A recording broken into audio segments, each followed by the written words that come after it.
G Smooth.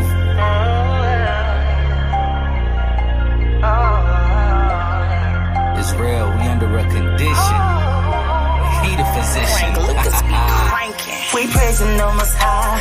We worship on the beat. We stay up on them scripts. We take them to the streets. We wake our people up. We not gon' see defeat. And even though we sick, He got that remedy.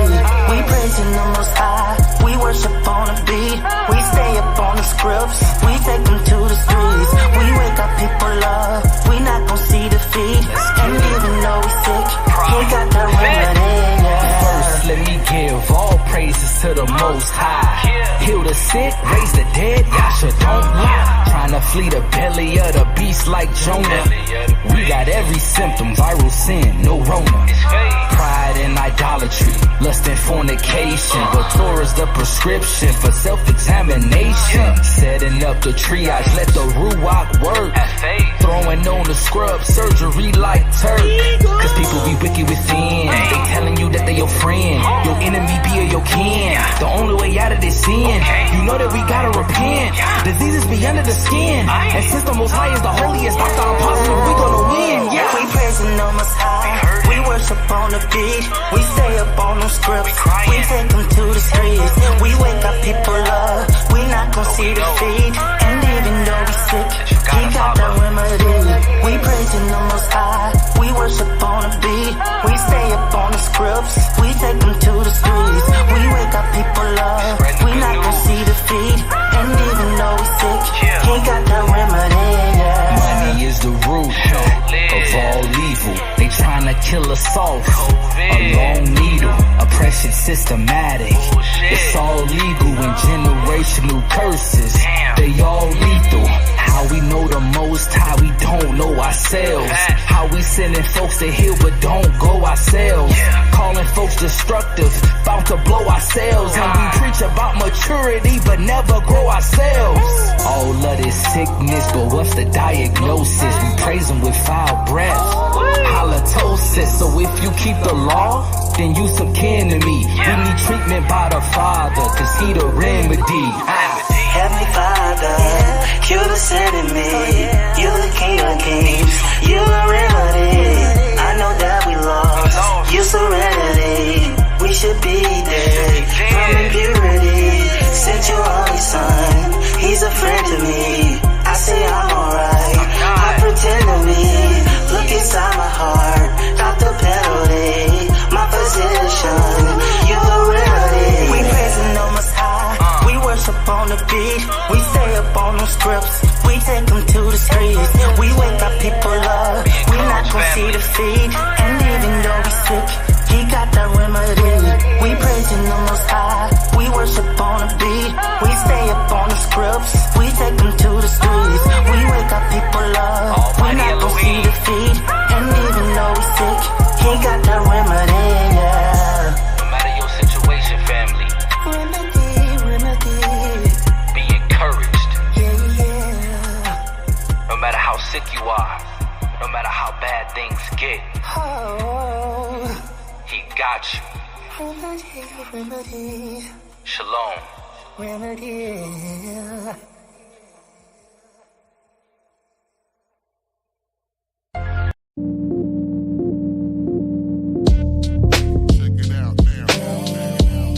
Yeah. Prophet.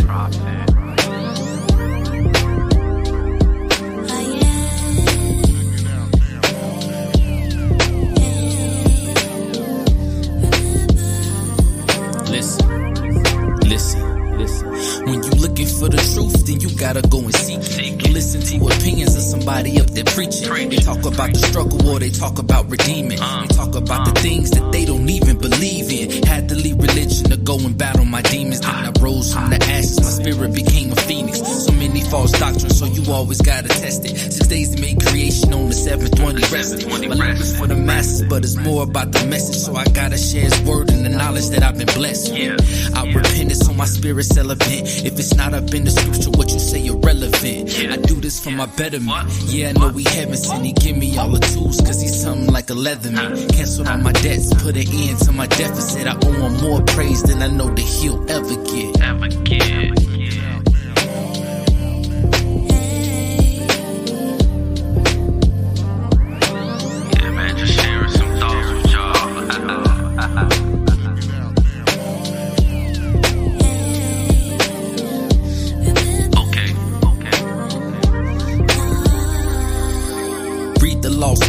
they try to hide the truth. All the lies they be telling, but his word be giving proof. Been believing in that trash since I was up in my youth. Then he opened up my eyes like LASIK was in his booth. Iniquity chained me down, a higher let me loose. They be trying to hang your ock like I was carrying a noose. Your shy got the power, his pops gave him the juice. Don't call my savior Jesus, cause I'm not worshiping Zeus. When you see me on the street, don't think I'm one of them brews that be wildin' talking crazy, more Gentile than Jew. Let my words speak, I'm not a part of a group. Scripture says you are the judge, a person courting the fruit. My music not the same, I don't do it for my health. Had to let go of the world and just look within myself. People questioning my change, they be asking me why. It's simple. I'm seeking the Most High. Shalom. Shalom.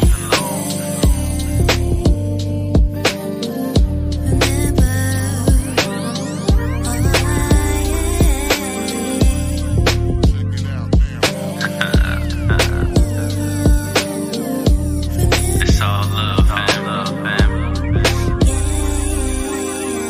I know you don't know who you are. I know you got some room to grow. It's like you travel from so far, but there is still so far to go. I know it's lonely and it's truth. Feels like it's only him and you. I know you're close to your breakthrough. His word will tell you what to do. I know you don't know who you are. I know you got some room to grow. It's like you travel from so far, but there is still so far to go. I know it's lonely and it's truth. Feels like it's only him and you. I know you're close to your I know. His word will tell you what to do. Get wisdom, get understanding. Forget it not, neither decline from the words of my mouth. All right, Shabbat Shalom, family. It's your boy Silent Prophet here. We're gonna have Professor S here shortly, and this is Shabbat Talk. I appreciate everybody being able to adjust the schedule a little bit, come in a little bit earlier because we might have a hurricane coming our way. So we gonna, when the sun go down, we're gonna head out and grab a couple things because when even if it's a slight chance of a hurricane, folks in Florida, they lose their minds. They go buying up everything. So got to make sure the family is squared away. So I do appreciate everybody for being able to come on here a little bit early. Oh yeah, I see you, brother Dre. I appreciate you for tuning on in, my brother. I know you're gonna be listening in. You at work, so I do appreciate you. Y'all can thank obviously the Most High for the lesson tonight, but you can also thank brother Dre because a conversation we had in the car just yesterday is what we're gonna be going into tonight. It was inspired by a conversation me and the brother was having. So, but yeah, so we jump all right into it. First things first, all praises to the Most High, from whom all blessings flow. He's the reason why you got the lesson today or the message today, right? But he also the reason why you got this platform, the reason why you woke up. So we got to give him his just due. If you could praise him with everything in your body, every fiber of your being, it still wouldn't be enough. So we just want to show our appreciation to give all praise to the Most High. That's how we kick off our shows. So all praises. All right, now kicking off the shout outs. Let's see who was the first in the chat. Shabbat Shalom to Sister Cindy. Shabbat Shalom, sis. Oh, Shabbat Shalom, Ak. Thank you so much. Shabbat Shalom. Shabbat Shalom, Sister Tess. Hope you feel better. Glad you could make it as well. You know, the sister not feeling well and she's still here. So that says a lot. You know what I'm saying? There's people who in good health that ain't here. That could be here. Right. Shabbat Shalom to Sister Jasmine, my favorite cousin. Don't tell nobody. Shabbat Shalom. Glad you could make it. I see you in the chat. Shabbat Shalom to my beautiful wife, Ebony, who just kicked my butt in a game we were playing earlier, a new game that she got.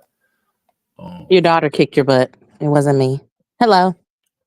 Well, both of y'all, look, me and the car was eliminated and it was just y'all two left. So, yes. But, yeah, glad you are here. It's always better when you're here. I feel like there's a piece of me missing when you're not here with us. So, glad you can make it. And then we have, trying to see who was first. We have I think it was Sister Ava in here.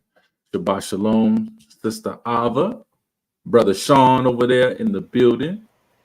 Shabbat Shalom, everybody. All praises to the Most High. All praises indeed. Shabbat Shalom to Sister Kaylee. Shabbat Shalom, y'all. Shabbat Shalom to Sister Sponsor, aka Sister Andy. Shabbat Shalom to you and the family. Shabbat Shalom. Yeah, I heard that.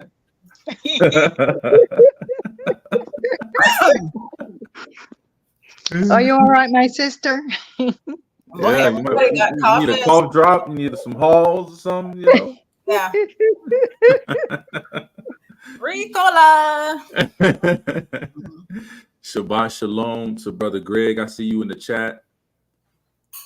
I appreciate you for tuning in on YouTube. I figured you was probably still busy, but I appreciate you for tuning in on YouTube. So that means one of y'all got to step up and be the icebreaker. You already know. Somebody got to step on up in here. If you missed the scriptural calendar summit, make sure you tune into that. It's on several different platforms. We go over the basics of the calendar. For those of you guys who are watching on Facebook or on YouTube, and it's like, why is he talking about Shabbat Shalom and it's Tuesday? You can understand what the true calendar of the Most High is, and we break it down like it's simple. We break it down to the basics, right? Obviously, there's more complex things to understand, but if you want to get a basic understanding and then build upon that, that is the perfect place to go to get it. So we get it cracking with these Torah portions. And this week's Torah portion is Deuteronomy 16, verses 18, all the way through chapter 21, verse 9. And then you got the book of Isaiah, chapter 51, verses 12 to chapter 52, verse 12. And then you got John chapter 1, verses 19 through 27. And then lastly, Acts chapter 3, verses 22 and 23 for this week's Torah portion. And I will quickly play the Parsha in 60 seconds video, and then we'll go ahead and get into the Torah portion. Shalom and welcome to Parsha in 60 seconds. Today's portion is from Deuteronomy 16, 18, 21, 9. It is called Shoftim, which means judges. Moses sets up an impartial justice system without bribes and warns the Israelites against setting up idols. Sacrificing an ox or sheep with any serious defect was not cool. 2 or more witnesses were required to convict an idolater to death, and the witnesses would throw the first stones. If a false witness was found out, then they would meet the fate of the one who they were trying to falsely accuse. The Israelites were free to set a king above them, taking an Israelite chosen by God. The king was not to keep many horses, marry many wives, or collect excessive silver and gold. Solomon. The king was to keep the law, and his descendants would enjoy a long reign. The Israelites were not to imitate the evil practices of the nations, such as child sacrifice, witchcraft, and fortune-telling. Moses foretold that God would raise a prophet from among them like Moses, and they were to listen to him. False prophets would also arise, and they must be tested. If found false, they would be put to death. The cities of refuge were established for accidental deaths, such as an axe head falling off the handle and killing a neighbor. When attacking a town, they were to offer terms of peace. Surrender meant enslavement. Not surrendering meant the men were killed, and the women, children, livestock, and everything else were taken. Unidentified bodies were absolved by God after a ritual involving a heifer, and that is Shoftim in 60 seconds.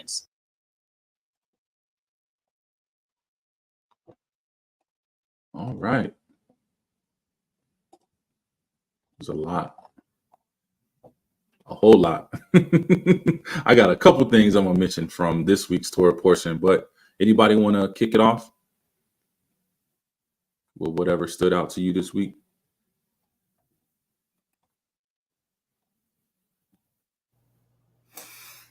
All right. So in the Isaiah portion, we have Yah talking to us about fear and how we're not supposed to fear because he is our maker and he's the one that defends us and charges his guardians all around us.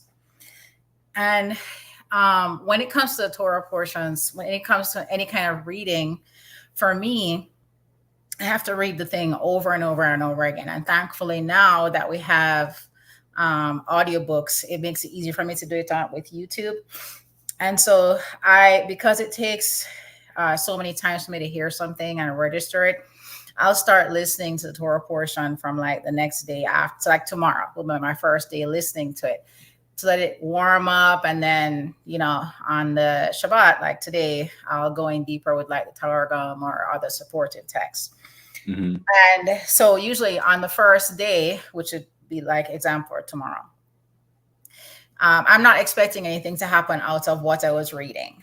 But that very day, I had got a notification in my email about something in the mail. And it looked like something that represented a fear that I have now that my son has turned 18. And it's a real fear for me and people who are of the faith, who do not want to be vaccinated, who don't want to join the military or anything like that. And I saw this letter in the mail that had on the preview to show you what's going to be in your mailbox today from the post office. It had like a camouflage thing where the address is. And so this fear came over me that, oh no, he just turned 18. So they've sent something in the mail for him to force him to go to, register for whatever. And it's a real fear for me because I'm not willing for him to join the military. I'm not willing for them to force vaccinations on him and so on. And so I just thought it was interesting that it's the first day of my reading that this thing happens. And I didn't go to the box yet. So this is just in my email, checking first thing in the morning. And it's like, so the whole day I'm battling with this thought of what's waiting for us in the mailbox. And having heard the portion that morning, Yah is saying over and over again for, the whole chapter, for the 2 chapters, do not fear. I am the one who makes you. Even when they tell you to do something, if it is against me, don't do it. Don't prostrate yourself in submission to them because you fear them.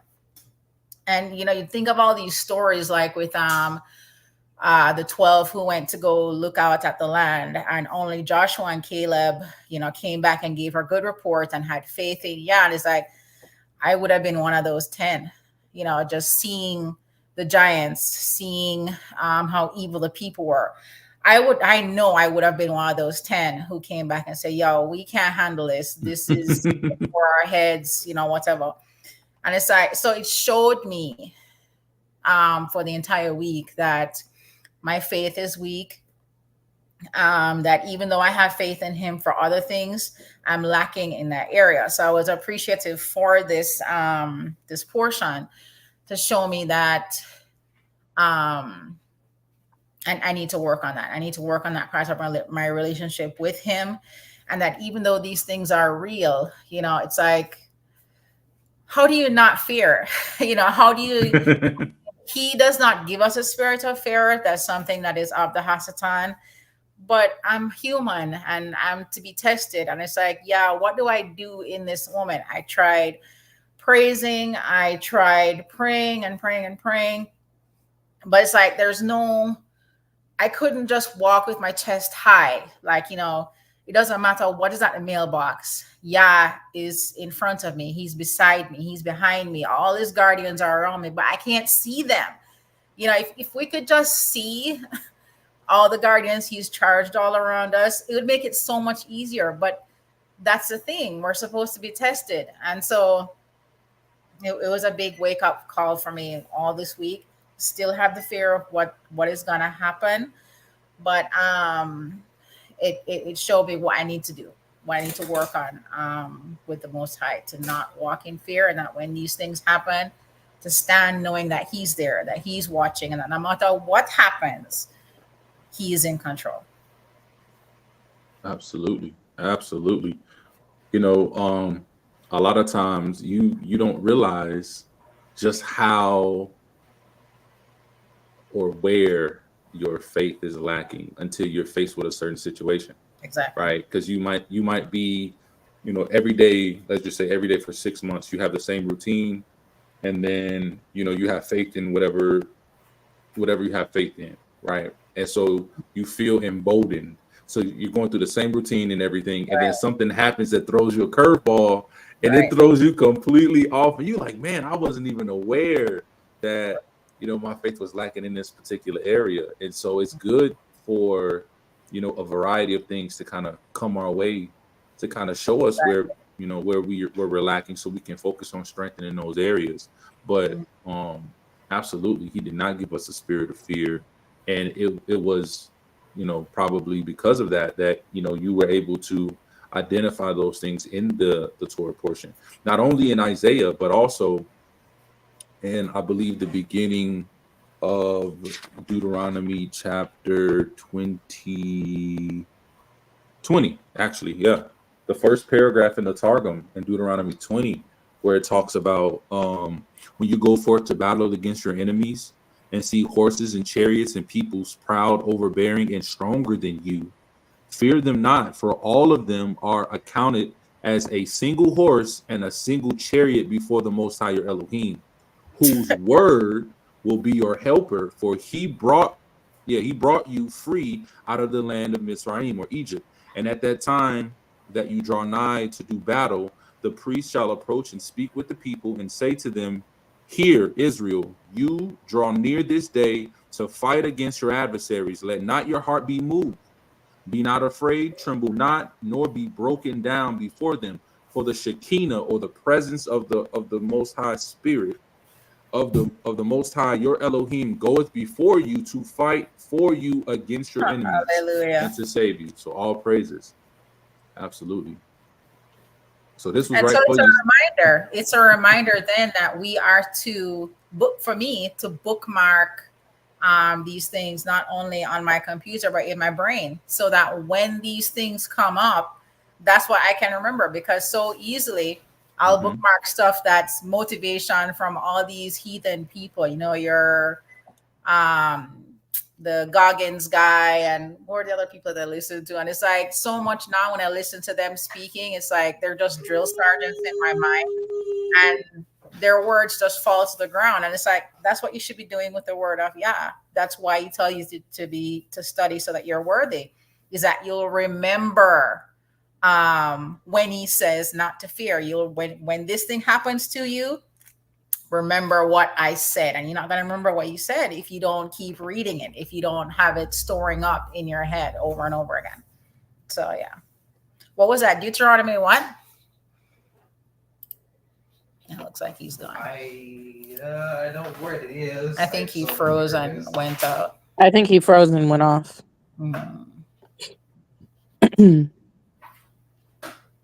But one thing I do want to tell you when it comes to the military, because at some point he may have to share his story with you guys. The vaccination was one of the reason, or vaccinations in general, was the main reason he chose to get out of the military.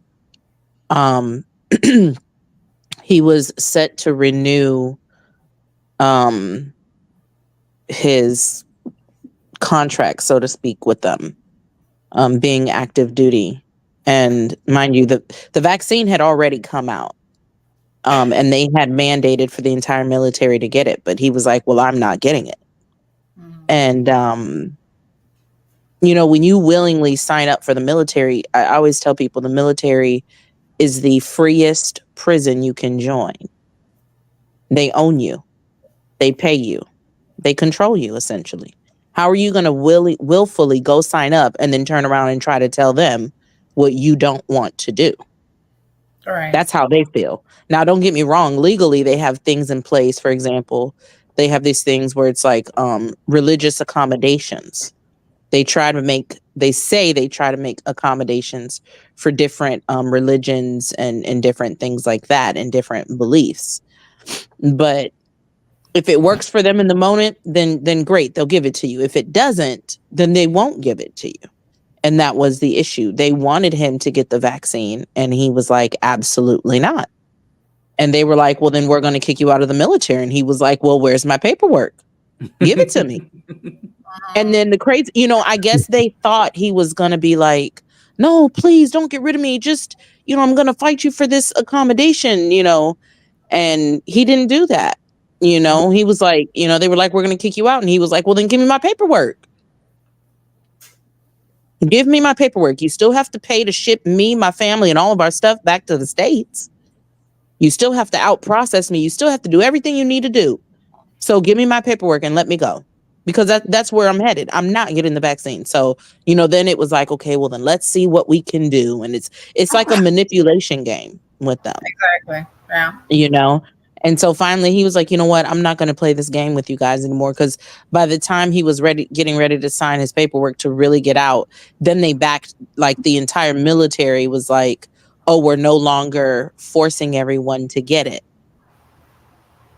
And so, you know, a lot of times people, even myself, I asked him, I said, are you going to cancel, you know, your paperwork and just stay in at this point then? And he was like, there's a piece of me that has thought about it. He was like, but then, you know, he's like, I sit here and I look at it and I go, if I'm dealing with this now, what's going to happen in another 2 years or 3 years or 4 years with the military? And he was like, most of the time our contracts are, you know, 4 to 6 years. He was like, so I just don't want to keep going through this mess. He said, I also feel like it's a test of faith because, you know, the Most High is telling me and showing me that I need to get out, that this is not something I need to keep dealing with. Right. And if I stay in, then it's almost saying, okay, well, I don't trust him to provide for our home, our household. You know, because if I stay in, that's a guaranteed check every, you know, the 1st and the 15th, just guaranteed every month. It doesn't matter what happens, guaranteed money. You know? And so I was like, well, you know, do what you feel God is calling you to do. And so he did, but you know, and he'll have to share his story and just oh my goodness, when I say it was a roller coaster ride and how many, you know, hurdles he had to jump and move, but he was adamant. He was like, I'm not getting it. So trying to wear you out. Yeah. Mm-hmm. Yeah. So yeah, I'll try to say this without sneezing. That just reminded me of you know, my sister at her job, and this is again when that, I call it the Satan serum, when that first came out. He said 90% of people are job like, I'm not putting it in my body. And then fast forward now, one out of all those people, but besides her, I think of one other person that didn't get it out of like 90% of the staff say, I'm not getting that. But then they had speakers come, they had all these people come to, and she even got emails with like, hey, if your site gets the jab, you know, you get this much money from her site. Yeah. And I was like, wow, you know, and even with me, like I had no idea. It was about a year into Yah showing me, you know, the truth just about the world. You know, I was like, in 2020, I had no idea, like the real world, you know, with all the stuff we kind of talked about. And then that's when the job came out, my job mandated it. I had no idea what I was going to do, but I knew I wasn't going to get that. Because like, you showed me this, I'm going to obey you. I had no idea because I got bills, I got a mortgage. I don't have family really like that out here to, you know, in case something I go stay with. But I trusted him. I got the exemption and approved, but man, I'm telling you, the stuff they try to pull to like trap you. So, hey, do you use deodorant? Do you drink alcohol? Like these are all questions they were asking. Like, what does that have to do with you? You know, that has nothing to do with that. But you know, luckily, I found this lady called Healthy American on YouTube. Went through her little course. She said, legally, this is what you say. You don't talk about this. You only stick to this. And ask him, okay, does that do my job? Does everybody have to wear deodorant now? Like, I literally answered this stuff like that, and they approved it. So it's just about faith. Yeah, like you said, the faith. I feel you though. It's just for the faith part to where, yeah, because we're human at times. Like you said, I still don't feel like my faith is that strong, even though he got me through that. It's just a constant recalibration. You know, every day is new. Every day is new. You know, I know this is kind of off topic, and so I won't talk about it too long. But it just clicked for me this week why they allow. Maybe they've changed now, but for a long period of time, they allowed bullying in school, where you know you're if you got bullied, you know you weren't supposed to snitch. You're not supposed to talk. You're the one supposed to take it, and the bully, something is mentally wrong with the bully, and so we're supposed to just understand. You're not supposed to fight back. And so maybe it's just the last generation and they're doing something about it now, but it made me realize that this conditioning starts from in school, where they're teaching you that no matter what the authority or whoever is over you who can seem like a bully to you does to you, you're not to fight back. You're not to retaliate. I don't know why all of a sudden that click happened in my head. And I said, that's why it's been allowed. Is so that when you go into these workplaces where they're treating you like crap, and they tell you, well, you're just going to have to take it, and they discriminate against you, they speak about you behind their back, all the things you see in high school and middle school and so on. It's happening in these places that when you get to an adult, you think, oh, when you get to an adult, you're going to be free, you're going to be able to speak for yourself. Well, when you're conditioned from the time you're in kindergarten that this is how the program is, you're going to follow the program exactly the way it is, and you're trained that way all throughout the school system. That's really what they're getting us ready for. I never saw that before. I knew you're programmed, but I never made the connection with why they would allow bullying and how they always tell you not to defend yourself, not to hit back, and you're the one who gets in trouble and not the bully and all of that. So just praise God for opening our eyes and letting us see these things and protect our children. Indeed. Absolutely. Anybody else wanted to share what they got from this week's Torah portion? What was the Deuteronomy verse that you had read from? 20 verse 1. Okay. All right. You could have said that before you got back. Sean be on point. You be on point. Well, I'll share a couple things. One of the funny things in Deuteronomy 17:17 in the Targum, it says, "Neither shall he multiply to himself wives above 18." That was funny. I was like, 18. Goodness gracious. We're gonna limit it to only 18, just 18. That was, I laughed. I laughed when I read that. Horses. The 2 horses. There's 2 horses now. That was crazy to me. Right. Another thing that was interesting from the Torah portion for me specifically,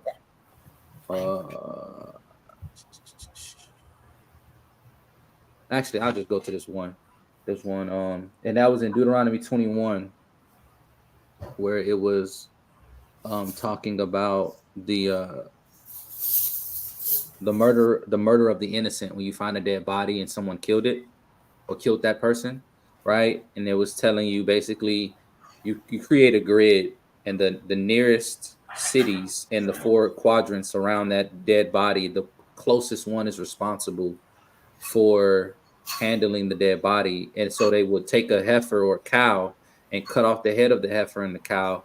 And basically the scripture in the Targum, it specifically states, it says, and they shall be expiated concerning the blood, but straightway there will come forth a swarm of worms from the excrement of the heifer. So from the cow, where you cut off the head of it, worms is going to come out of it, and they're going to go in the direction of the murderer, because the problem with finding a dead body is you don't know who killed them, and the worms are going to identify who was the person that killed it, and then they would be taken into custody and judged appropriately. I found that really interesting. That's already the Torah. Yeah, so that was just something I saw that stood out to me this week in the Targum. Obviously, there's other stuff from the Isaiah and the other books that we read this week, but for time purposes, I don't want to have to go into all of that. All right, and I want to say Shabbat Shalom to Truth. Not sure if you're a brother or a sister, but Shabbat Shalom, family. Glad you can make it. No, I just wanted to get some clarification when you said to Yah only.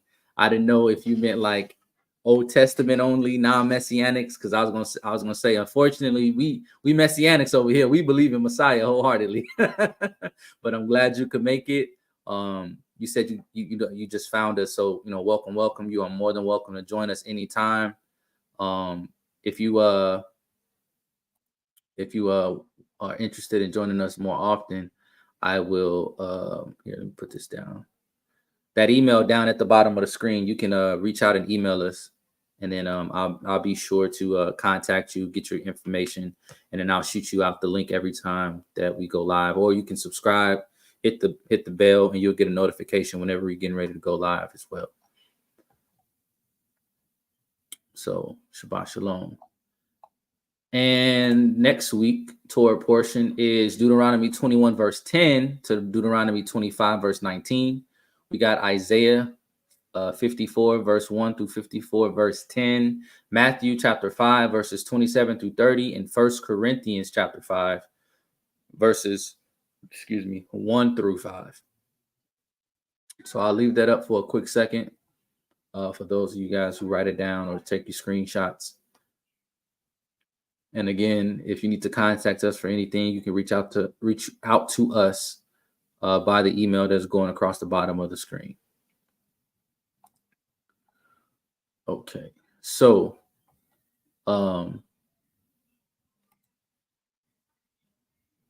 yeah, Brother Greg, that is very interesting. Very interesting. Okay. Sister Kaylee, you ain't got nothing for us? I'm surprised. You've been quiet. I've just been listening. Okay. Well, you in for a treat today. I'm telling you, the Most High was working yesterday. It was just, we was having a conversation in the car, and it just came about for this week's topic. Who was that? Sister who?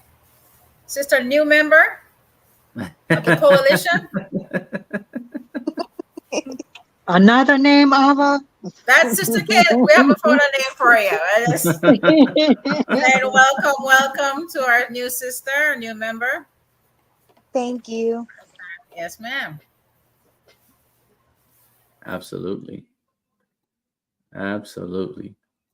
So I wish Professor S was here, because he did a really in-depth lesson.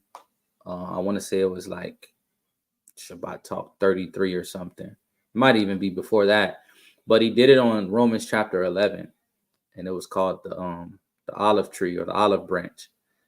And it was really amazing. He went through a lot of good information, and this is kind of pertaining to that. But like I said, as I was having this conversation with Brother Dre in the car, and I was just giving him my perspective of the whole grafting in process, it was like I kind of took a step outside my body, and the Holy Spirit was just speaking to him through me. And then at the end of it, when I was able to like come back, I was like, yo, that was the Holy Spirit. That wasn't me. And then I was already kind of like trying to figure out what we were going to cover this week. And I had an idea about one thing. I was going to go in one direction, but after that, those words came out my mouth. I said, oh no, we gotta talk about that this tomorrow. So I call you can call it whatever you want to call it. The grafted perspective is dealing with the grafting in of the Gentiles. But it's a really interesting perspective that maybe some people haven't considered. I won't say nobody hasn't considered it, but obviously it needed to be said because the Most High put it on my heart to share it. So before we get started in that, does anybody have anything they want to share, ask questions, or bring up, comment on? Okay, well, we're gonna get right into it. We're gonna get right into it. Let me check this. Okay, cool. Nothing in the chat. Share my screen.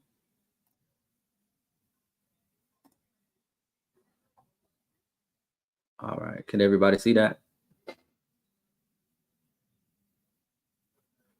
Yes. All right, all praises, all praises.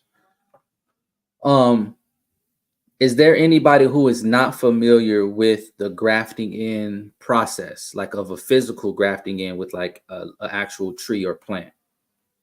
Because it's very, very important to understand that, to understand the spiritual aspects of grafting in.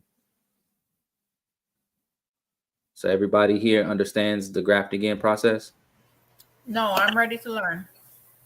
Yeah, same. All right, let me stop sharing. Let me come back to this real quick. Okay, so like to graft something in is typically done in I don't want to say farming, but like if you're like, into like growing your own plants and flowers and things like that, or even when you're like planting trees and things like that, you can do this method. But essentially, when you graft something into something else, and you can do this with trees or any kind of plants, what you do is you take, a branch or a stem from a different type of tree or plant, and you can cut it off, and you can cut it at a specific angle. And the way that you cut that leaf, that plant, that branch, or that stem, you can actually implant it in another plant or another tree, right? And so the angle in which you cut the branch or the stem, you cut an insert into the new branch or stem, so that way it fits inside of it. And to hold it in place, you can wrap it around with string, tape. There's certain they have like for those who like grow plants and stuff, there's like specific things that you can use, but essentially you just tie it around to hold it in place. It looks like cling wrap.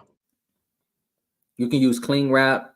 You can also use, there's like this white tapey type of substance as well. I forget the official term for it, but it holds the graft in place. And a graft is just, the insert that you cut out in the one plant or tree, and then the graft is when you insert the new plant or tree's limb into that slot. And over time, with it being bound together, it actually fuses together. It fuses together, and it's something with plants that when you do this, it does it in a way as if that new branch that is grafted into the new plant or the tree is that it's as if it was always a part of that tree. Like the flow of chlorophyll, water, everything, as if like I cut my arm off and put someone else's arm on me, and it fused, right? And the bone connected, the tissue connected, the ligaments connected, the blood flow, the veins, arteries, all of that, just literally as if that was always my arm. And that's how the grafting process is. So when you're talking about grafting, the grafting in of the Gentiles, into Israel, you're talking about Israel being considered, the original olive tree, and the Gentiles being a wild olive tree. And the grafting in was the branches of the Gentiles are now grafted into Israel, right? So like I just explained how it happens with the tree, spiritually, that's what has happened with the Gentiles now being able to receive the promise. So that's in a nutshell, like the process of the grafting in. And so this is gonna this lesson today, this presentation is going to kind of go into that a little bit, but we're not going to focus on the entire chapter of Romans 11. We're going to focus on a few verses, but we're going to go really deep into it. So let me pull that back on up. Right. And that's why I put this picture in there. So you see, a little bit of how this tree has been grafted into this bigger tree. And once that graft goes all the way through, it'll be like this was all one piece. And you can graft it into like the branch areas. So like say if you cut this branch off and you kind of made like a small triangular incision, you can take another branch from somewhere else and cut it in the same triangular shape and stick it right in there, wrap this up, and then it'll actually grow. It'll continue to grow once it fuses. right? And you can graft, as many times as you want, essentially, as long as like the weight, the bearing of the weight isn't going to be too much to where it breaks. But I have an interesting perspective on the grafting in of the Gentiles and what that means. After a conversation with a brother of mine, as I was explaining my perspective, I realized the Holy Spirit was speaking through me and wanted to share this perspective with all of you. After rereading Romans 11, verses 11 through 14, I have come to realize that Paul may also share my perspective or have a similar one. Hopefully, my perspective makes you think. Let's see if it is in alignment with the scriptures by first breaking down some verses in Romans 11. So like I said, primarily we're going to be focusing on Romans 11, verses 11 through 14. But we're going to break this down, and then I'll share what my perspective is, and then we'll see, if it lines up, if there's, things. But mostly it's really just to make you think. I was kind of shocked and blown away that what felt like it just came out of nowhere was what I feel is directly in alignment with the scripture. So that's why it was just like such a shocker for me. But verse 11, it says, I say then, have they stumbled that they should fall? Elohim forbid, but rather through their fall, salvation is come unto the Gentiles, for to provoke them to jealousy. Now, if the fall of them be the riches of the world, and the diminishing of them the riches of the Gentiles, how much more their fullness? For I speak to you Gentiles, inasmuch as I am the apostle of the Gentiles, I magnify mine office. If by any means I may provoke to emulation them which are my flesh, and might save some of them. Okay, so the reason why they're highlighted the way this is, you'll see once we get further. But we're going to go through these verses piece by piece and see exactly what Paul is actually trying to convey here. So verse 11, right, is just this section. I say then, have they stumbled that they should fall? Elohim forbid, but rather through their fall, salvation is coming to the Gentiles for to provoke them to jealousy. So this first portion of that, right, I say then, have they stumbled that they should fall? Who are they? They is talking about Israel, right? So we can get some context. The they that they're talking about here is Israel. What is the stumble? Well, if you look into the Strong's Concordance, it's 44:17, pateo. It says to cause to stumble, to err, to make a mistake, right? To sin. And it says absolutely Romans 11:11. But it's talking about Israel's sin, or their rebellion, or their transgression, right? Their stumble. This is what it's talking about in context. What is the fall? The word used here is Strong's Concordance 4098, pipto, to fall, to fail, of participating in, miss a share in the messianic salvation, Romans 11:11. So fall from the Most High's grace, position as his chosen people. You can also look at it as miss a share in what's inherited. And then it says Elohim forbid, but rather through their fall salvation is coming to the Gentiles. So Elohim forbid, that can be translated as the Most High says heck no. Depending on the translation that you're reading from, it could also say or mean absolutely or certainly not. Okay, but it's basically saying, oh no, definitely not. That's not what it's saying. That's not what it's talking about. That's not what he's agreeing. That's not what he's saying. But then it says, but rather through their fall. Their fall is Strong's Concordance 3900. Paratoma, a false step, a trespass, a lapse or deviation from the truth and uprightness, a sin, a misdeed, a trespass. Okay, so their fall, which is what we just covered, that trespass, that sin, that deviation from the truth, uprightness, is being utilized for a purpose, or because of their fall, an opportunity has arisen. Okay, because it's saying, but rather through their fall, salvation has come to the Gentiles. So it's because of their fall, and their fall has opened up an opportunity for salvation to come into the Gentiles. So salvation, originally only provided to the Most High's chosen people, the Jews, the Hebrews, the strangers who sojourned and kept the Torah, the Israelites, however you want to call them, right? And then it's coming to the Gentiles. Now, what was once only set apart for the aforementioned, these folks right here,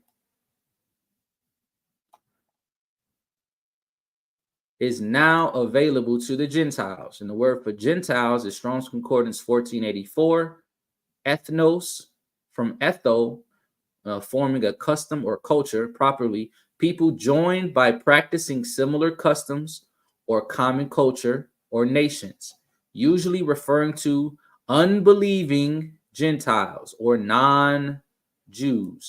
So specifically, not these people. Okay, not these people. So salvation, which is originally of these people or for these people, set aside for these people, has now been extended because of their fall, their stumble, right? Their transgressing, their sin has been awarded to the unbelieving Gentiles or non-Jews who have now recently accepted Messiah. That's the reason why they were able to. Think back to Acts chapter 10 with Peter and Cornelius and how the Holy Spirit came down upon the Gentiles as well as the Jews, okay? Gentiles, here's an easier breakdown that I provided. Gentiles are those of other nations who worshiped other gods, idols, and were considered heathen, but have now accepted the gospel of Messiah and believes in the Most High with a sincere heart, willing to serve. Okay, emphasis on sincere heart, willing to serve. Okay, so for to provoke them to jealousy. This is the next portion of the verse.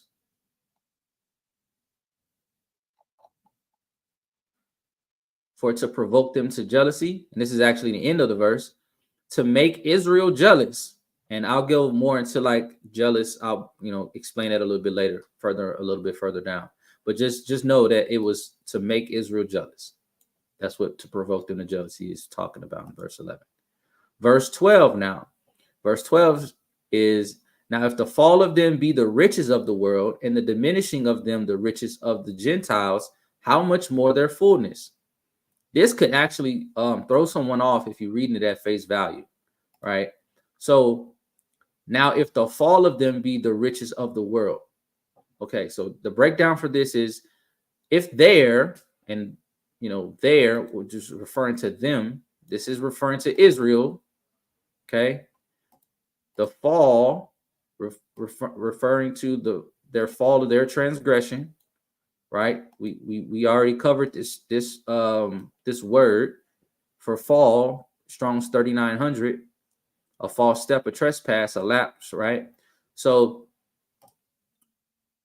their fall or transgression is counted as riches or wealth. The word for riches is translated from Strong's Concordance 4149, plutos, which means wealth, equivalent to that with which one is enriched, with a genitive of the person enriched, used of Christian salvation, Romans chapter 11, verse 12. So it's talking about something that is enriched, right? Having wealth. So that's why it's easily translated to riches, but it could also be translated to wealth. But it also has a connotation to salvation as well, connection to salvation. So if the fall of transgression is counted as, if Israel's fall or transgression is counted as wealth, right, to the world actually is dealing with Gentiles. So it's translated as world, but you can look at Gentiles because the word for that is 2889, which is cosmos, which the regular definition for it is order or the world. But specifically, when you look at the context of Romans chapter 11, verse 12, it says use specifically of the Gentiles collectively, right? So when it's saying world, it's not talking about the whole world. It's just talking about the world of the Gentiles.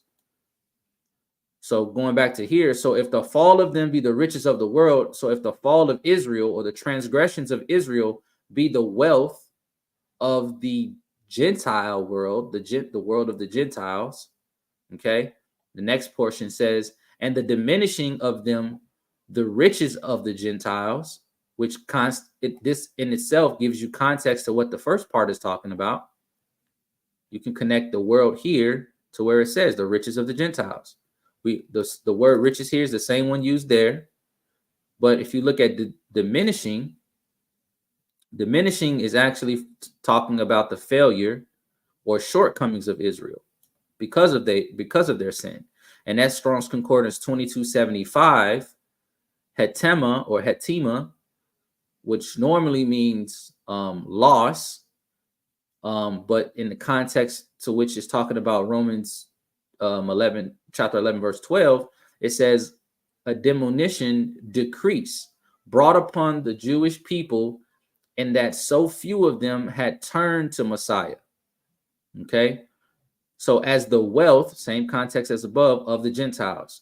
So this can be read as essentially, the diminishing or the lowering, right, due to sin of them, which is Israel, that the riches, like what we covered riches up here, to be enriched, to have wealth, in dealing in regards to salvation, right, of the Gentiles, the world of the Gentiles, right?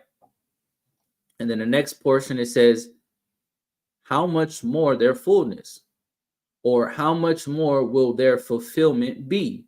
The word translated as fullness is Strong's Concordance 4138, pleroma, or it means fullness, a filling up.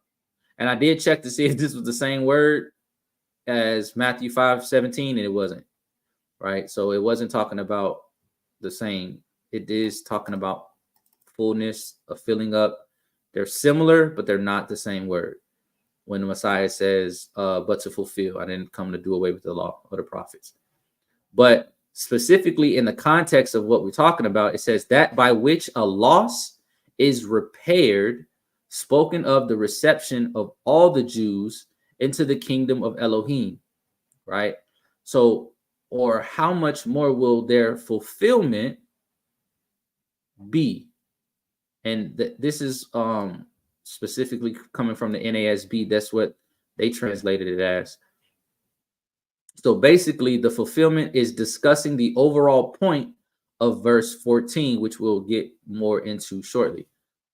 So how much more? How much more, right? Verse 13 says, for I speak to you, Gentiles, inasmuch as I am the apostle of the Gentiles, I magnify mine office. For I speak to you, Gentiles. Paul is directly speaking to the Gentiles in Rome, right? This is the book of Romans. Inasmuch as I am the apostle to the Gentiles. So an apostle is Strong's Concordance 652. Apostolos, a messenger, one sent on a mission, an apostle. And specifically talking about it from apostello, a delegate, especially an ambassador of the gospel, officially a commissioner of Messiah, an apostle with miraculous powers, apostle, messenger, he that is sent. So basically all of this is saying that he is an apostle, he is a messenger, he is an ambassador of the gospel, he's a representative or a commissioner of the Messiah. So he's all of these things, but of the Gentiles. So he's an apostle of the Gentiles. Paul is identifying his ministry as being primarily focused on guiding and leading the Gentiles to seek a closer relationship with the Most High through Messiah and his teachings. Okay, so for I speak to you Gentiles, inasmuch as I'm the apostle of the Gentiles. That's what he's saying. He says, I magnify mine office. The word magnify used here is Strong's Concordance 1392, doxazo. And it says to render or esteem glorious in a wide application. According to the Strong's, it is to honor. This is the definition: to honor, do honor to, or hold in honor. by the most devoted administration of it, endeavoring to convert as many Gentiles as possible to Messiah. Okay. So he says he magnifies, which is what we just covered, his office. His office is what? The office of an apostle. We just covered what the apostle was, right? As an ambassador of Messiah, an ambassador of the gospel. So Paul is putting an enormous amount of emphasis on his responsibility or his office or position as an apostle to the Gentiles that was appointed to him by Messiah, and is actually disclosing another crucial part of his ministry, which he explains in verse 14. Verse 14, it's like all roads point to verse 14. And verse 14 says something interesting, which is going to tie into my perspective. And I'm going to give my perspective after we finish with this. So going to verse 14, it says, if by any means I may provoke to emulation them which are my flesh, and might save some of them. So if by any means, that's simple. If in any way, if by any means necessary, if possible, or somehow, right? That's what this is talking about. Then it says, I may provoke to emulation. Well, when you look at emulation, to emulate something means to copy it, right? Essentially. So if you read this at face value, your first thought or your first mind would be to say, oh, okay, to provoke them to copy. But Paul is saying that he's trying to poke the bear here regarding bringing a certain group to jealousy, right? And where did I get jealousy from? Yes, it did say in verse 11, right, to provoke Israel to jealousy. But the Hebrew word used here for emulate in the KJV is Strong's Concordance 3863, which is parazalu, which means to provoke to jealousy. And it is the same word that is used in verse 11. So that same word for jealousy in verse 11 is the same word that's used for emulation here, right? And they have the same meaning in the same context, right? So that's what to poke the bear. That's why I said to call. He's actually poking the bear here. If this group can be made jealous of the Gentiles, in this group, obviously we're talking about Israel, then maybe they can relinquish their arrogant and wicked ways and also sincerely seek a close relationship with the Most High through Messiah. Remember earlier I said putting emphasis on sincerely seeking a close relationship. Okay. It is almost like coveting. Okay. Desiring or wanting something you can't have so much that it builds great jealousy in you that can lead to other sin. Except this isn't coveting, but the thing that is desired, the item or the thing that is desired, is actually just true righteousness and obedience to the Most High. So there's no transgression for this, only reward. So instead of coveting like from a sinful perspective, according to the Torah, right, thou shalt not covet, it's actually like provoking them to jealousy so that they want that sincere, close-knit relationship with the Most High. Okay. Also, another viewpoint could be he is trying to inspire Israel to emulate the Gentiles in the context of, to emulate means to copy from a perspective of competition, right? Which is very similar to the Hebraic context, as opposed to saying, okay, well, you're jealous, you're so jealous, you're essentially wanting to, like, you want that relationship so bad. It's almost similar to coveting. Instead of that, is like now we're looking at it from to emulate because I'm in competition with you. I want if you're doing this, I want to do that maybe even so much better than you do, right? That they would be motivated to outdo the Gentiles and demonstrate they could serve in spirit and in truth. Personally, and this is just me, that's why I highlighted this personally, I believe both to be true and at play here, right? And I'm going to explain that later in my perspective. I believe both are true. I believe both aspects of these two similar but different contexts are true. And then Paul says, them which are my flesh. He's talking about the Israelites because Paul identifies himself as an Israelite from the tribe of Benjamin. Okay, so when he talks about who are my flesh, he's talking about the Jews, the Hebrews, okay? And might save some of them, right? To save Israel, which is the ultimate goal of this verse. If Israel can be made jealous to step up their game so that they can be saved. This is an interesting concept because Paul says that he is the apostle to the Gentiles, okay? But he understands, and again, Paul was a master of the Torah. Before he gave himself to the apostleship of Messiah, he was a Pharisee. He was killing folks, beating up folks, getting folks arrested, right? But he was a master of the Torah who studied under one of the most prominent Torah teachers during that time, right? So he understands the Torah, and he understands who the Most High's chosen people are, even though there has been a grafting in of the Gentiles. So even though his main focus is the Gentiles, he also has an ulterior motive, which is to save his brothers. You see, Paul has developed this negative reputation to have spoken against the law or spoken against the Torah, which we talk here on this platform a lot about. That was not what he was doing, right? But you got to understand from the context of where he was coming from during that same time period, there was other people who thought so as well, which is why he was put on trial in the book of Acts. But even being the apostle to the Gentiles, Paul still was aware of how the grafting in of the Gentiles had a dramatic effect on Israel as well, right? So Israel's fall was not permanent, but rather used by the Most High to extend salvation to the Jews. If you continue throughout the whole chapter of Romans, it talks about the grafting in and how there was those that were of the original olive tree, but they were broken off and grafted back onto it. And it was basically telling, them, not to be arrogant because you are the original tree, because you can be broken off and cast into the fire and burned, but also you can be grafted back.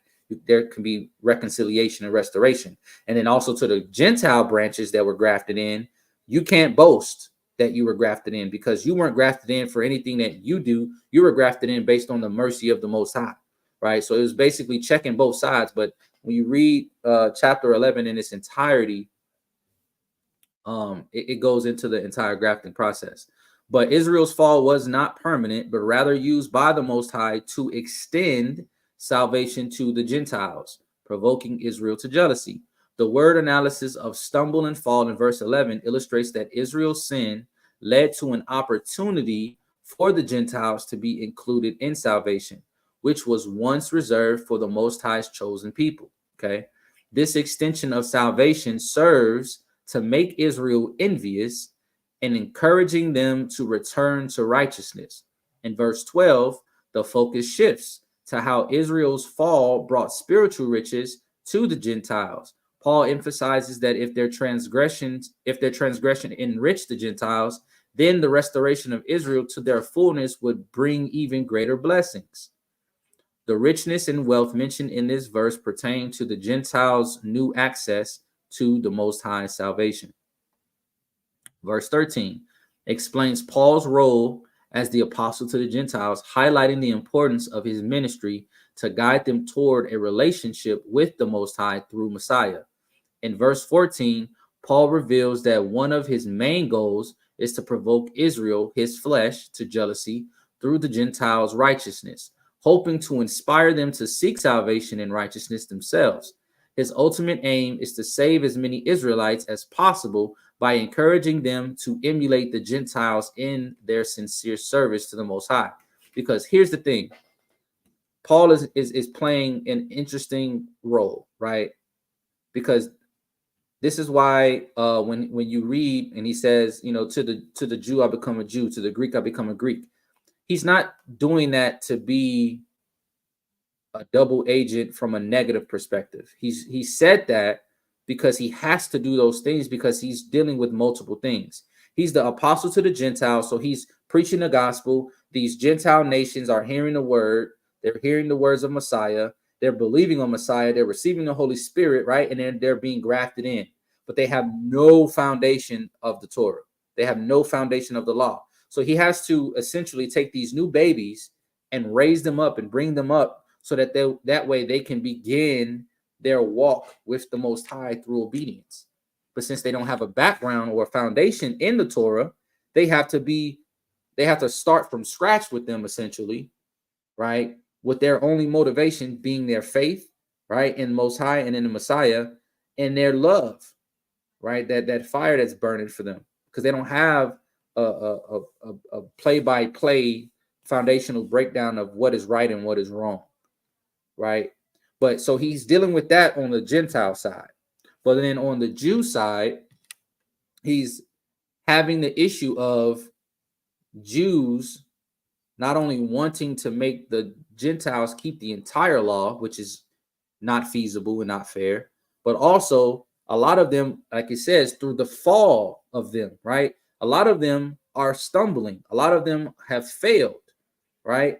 And so he's trying to encourage his brothers and his sisters in the flesh, the Israelites or the Jews, to take a note from the Gentiles book and to seek a sincere relationship with the Father, not by just going through tradition or going through the motions of being obedient to the written word, the written law, right? So he's doing this nice little dance in between the two.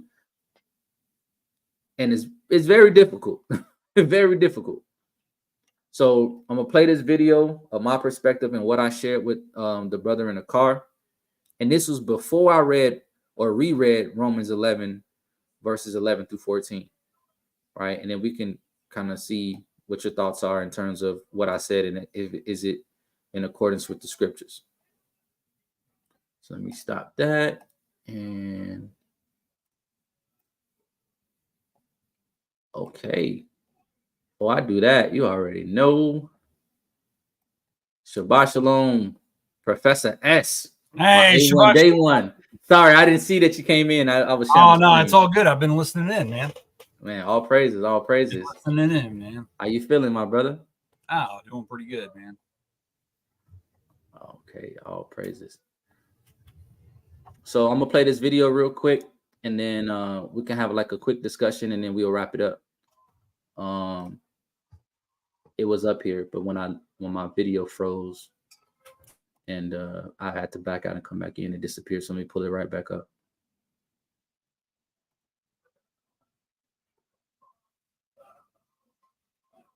There we go. Why is it not playing?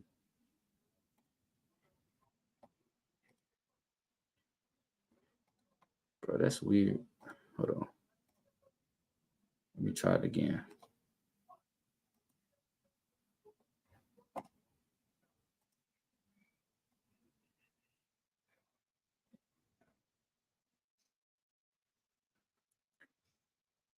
Why is it not working?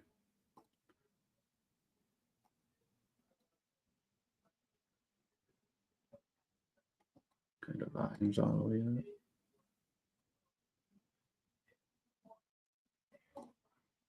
All right, we're going to do it the hard way.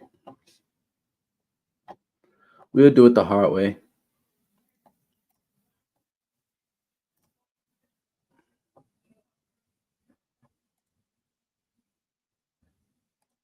Let me see. One quick second.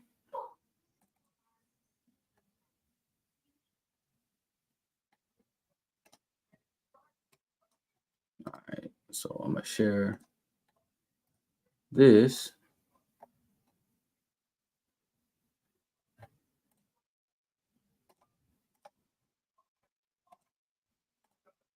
Okay.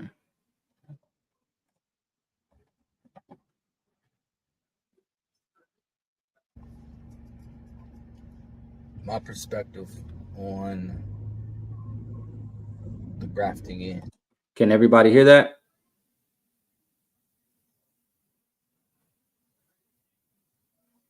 Could everybody hear the video? Okay. Yes. All right, cool. Not only just simply being to bring the Jews or the Israelites or the Hebrews to jealousy, but to be an inspiration. the analogy that I have is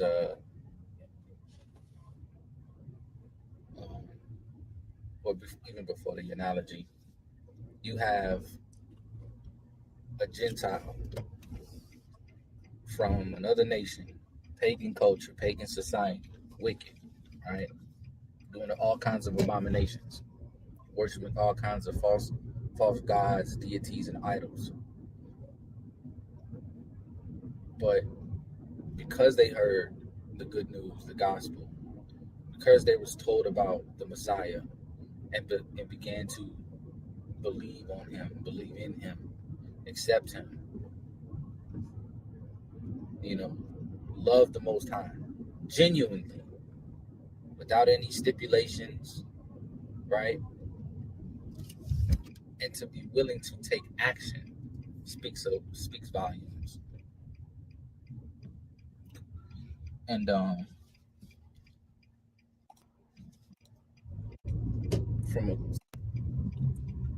when I was getting ready to turn, I was turning left and I saw them cops. They was out there hot, so I had to focus on the road for a second. But yeah, to come from a society that didn't even practice any of the things that the Hebrews did, and to still have that desire, that burning passion to serve and to do what's necessary is inspiring.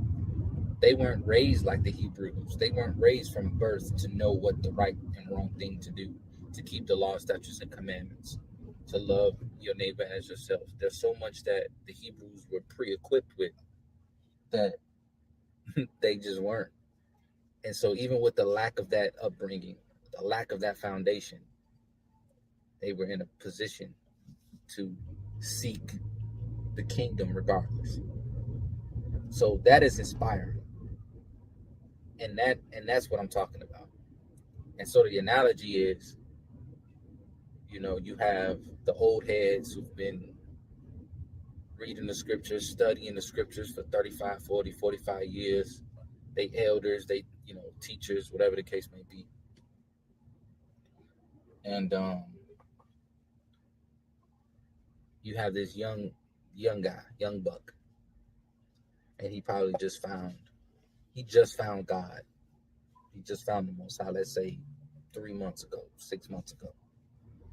But he's so on fire and has a passion for the Most High, for the Messiah, that he is just a sponge. And he's so passionate about learning to the point where the old heads look and be like, wow, look what this brother, look at his mindset. Look at the way he approaches the scriptures. Look at the way he approaches establishing, growing, and maintaining his relationship with the Most High. Look at how he's trying to live his life. Look at the actions that he's taking. Whatever he finds in his life that's not in accordance with the scriptures, he changes it. That type of obedience, that type of dedication from someone who definitely and clearly does not have the same background and experience in the scriptures as those old heads. And even if you want to even further compare it to the Gentile argument, let's say this brother, he was never he wasn't raised in a home that believed on the Most High. He didn't know nothing about it. But as soon as he heard it, it was a wrap. That's inspiring. That's inspiring. And that's how I look at, the whole point of the grafting in. Because, you read over and over again in the scriptures where it says that the Jews are supposed to be a light to the Gentiles, which is true. But when the Gentiles are displaying dedication, obedience, certain aspects, deeper, more spiritual, more esoteric aspects of the written instruction than those who have been raised in it. It's amazing. So when it comes to the Jew and the Gentile, if you claim to be a Jew, I ain't getting into that argument. If you claim to be a Jew, think about that innocent passion that comes from someone who don't have nothing to go on but the good news, and they're willing to take action. And you know the scriptures, you know the Torah, or you've been reading it, you know what's required of you, but you see this person who don't have a background in what you have, don't have the knowledge that you have, but they're willing to move mountains for what they're doing. It's kind of a reminder. It's kind of just, yes, the grafting in was to make you jealous, but also the grafting in was to inspire you. That young buck who's just reading the scriptures, even though he's only been in the scriptures for 3 to 6 months, and he's supposed to be learning from the elder, in ways he's leading the elder too, and the elder should be leading him. That's all I'm gonna say. That's all I'm gonna say.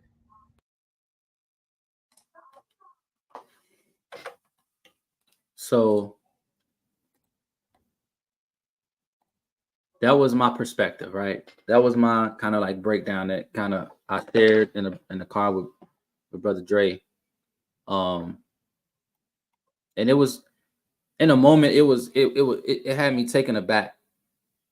It did, it really did, because you know, when I meet somebody who has just gotten into the walk, they've just, you know, whether they were atheists before or they were in whatever religion they were in before, when they have just crossed over into the walk, and they're trying to live their life in accordance to the Most High's law, statutes, and commandments, or they just accepted Messiah. I always say this, and y'all hear me say this all the time. You got to meet people where they are, right? And I love it because it's a even exchange. It's not me just automatically, because I've been at this for years, that I'm automatically ingrained as your teacher, your leader. I can learn just as much from you as you're learning from me, right? You might feel like I'm sitting on so much new information that you've never heard or even read before, and you're just so excited about it, right? But I'm also looking at it like, look how passionate you are. Look how much progress you've had, right? We've been studying together for 2 weeks, and in 2 weeks you've grown so much, right? I'm looking at all of those things. I'm looking at how you're inspiring me to step my game up, right? Because let's be real, we all, and I'm sure Professor S can attest to this, we all go through periods and phases where we get complacent, right? Where we're not reading our scriptures as much, where we're not praying as much, where we're not contemplating, or meditating on the word as much. Even some of us might even, fall short in the area of exemplifying those righteous qualities in our own lives, right? And then you need that jump start, that fire to be lit underneath you, right? And a lot of times that fire can come from somebody who just started the walk. So I do think that there's a place for Jews to be a light to the Gentiles. I do think that there's a place for elders and people who have that experience to be able to teach and lead. But I also think that there's a reciprocal type of nature that we should be open to being able to receive information, to be able to receive someone, going through their process of trying to understand, because they may come across something that we missed, or they may get a different revelation or a much deeper understanding of a particular scripture or a particular concept within the scriptures that we didn't consider before. Yeah, well, what does the Psalm say? It says, "Out of the mouth of babes," right? And I have some of the most profound things I've heard is things that new believers that had no prior understanding have stated, and I was like, whoa, how did you even come to that? You know what I'm saying? But because they don't have the baggage, right, that comes with all of the things that go along as you progress. You've got all this baggage that you've got to sort out in your head and figure out, is this right, is it wrong, is it in alignment, right? But new believers oftentimes don't have that kind of baggage, and so they can they can perceive things differently. You know what I mean? And it's amazing. Absolutely. Sis said that, you know, some people taking the Most High's gift or promise of inheritance for granted. Right? You know, they say that, you know, what one man's trash is another man's treasure. Something that you might not take as seriously or you may take for granted could be the most important thing to somebody else, especially when we're talking about things of the spirit, especially when we're talking about things that are pertaining to Messiah or to the Most High. You know, what you might not take as serious, the next person is willing to die for, right? To literally throw themselves upon the sword for, right? And, you know, absolutely, the word is complacent. Absolutely.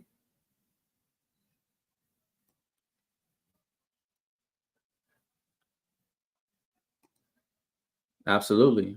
I was saying earlier, Brother Sean, he be on point. He be on point. And we need that, though. We absolutely need that.